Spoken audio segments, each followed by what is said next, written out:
Welcome to spicy Singapore. இன்னைக்கு நம்ம சேனல்ல சிங்கப்பூர் ஹாஃப் அண்ட் ரெசிபி எப்படி செய்யறதுன்னு பார்க்கலாம்.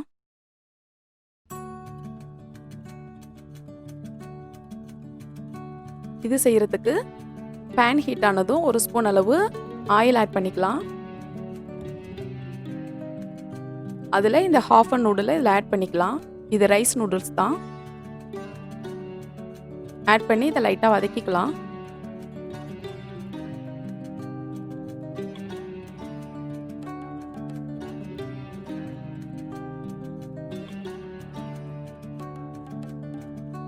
இதில் கூடவே ஒரு அரை ஸ்பூன் அளவு டார்க் சோயா சாஸ், அரை ஸ்பூன் அளவு லைட் சோயா சாஸ், அரை ஸ்பூன் அளவு வெஜிடபிள் ஆயிஸ்டர் சாஸ், கூடவே அரை ஸ்பூன் அளவு சில்லி பேஸ்ட் இதில் சேர்த்து இது எல்லாத்தையும் நல்லா வதக்கிக்கலாம்.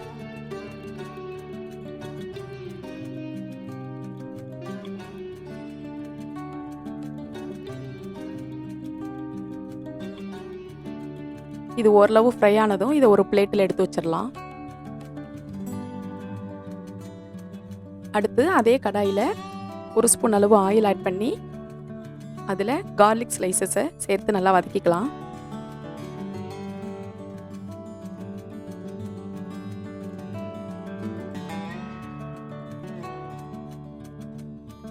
கூடவே நமக்கு என்ன வெஜிடபிள்ஸ் தேவையோ அது எல்லாத்தையும் இதில் நம்ம ஆட் பண்ணிக்கலாம்.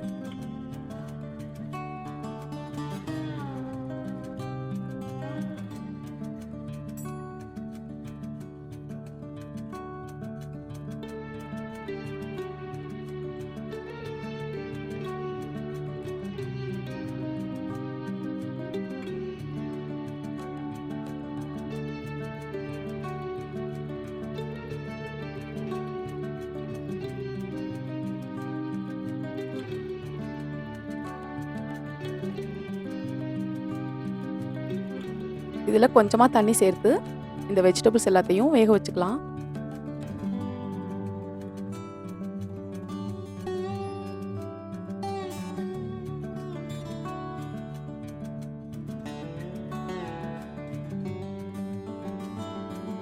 கூடவே இதுலேயும் 2 சோயா சாஸும் அரை ஸ்பூன் அளவு, ஆயிஸ்டர் சாஸும் இதில் அரை ஸ்பூன்,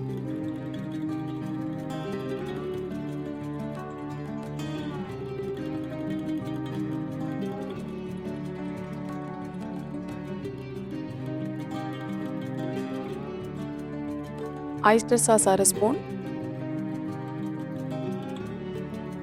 சில்லி பேஸ்ட் அரை ஸ்பூன் சேர்த்து இதை நல்லா கலந்து விட்டுடலாம். இதில் சால்ட் ஆட் பண்ண தேவையில்லை, சோயா சாஸ் சால்ட்டியாக தான் இருக்கும்.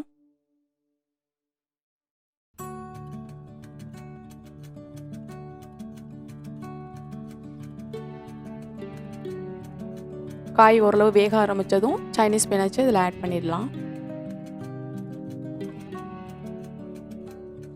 இதை மூடி வச்சு 5 மினிட்ஸ் வேக வச்சுக்கலாம்.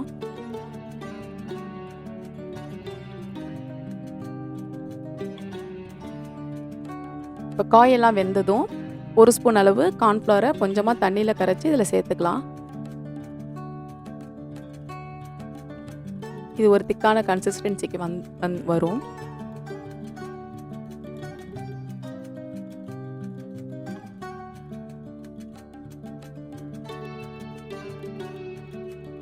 ரொம்பவே சிம்பிளான ஹெல்த்தியான ஒரு டிஷ் இது. இப்போ இந்த வெஜ்ஜீஸை நம்ம எடுத்து வச்சுருக்க அந்த ஹாஃப் அண்ட் நூடுலில் ஆட் பண்ணிடலாம். ரொம்பவே ஹெல்த்தியான Singapore half and recipe ready.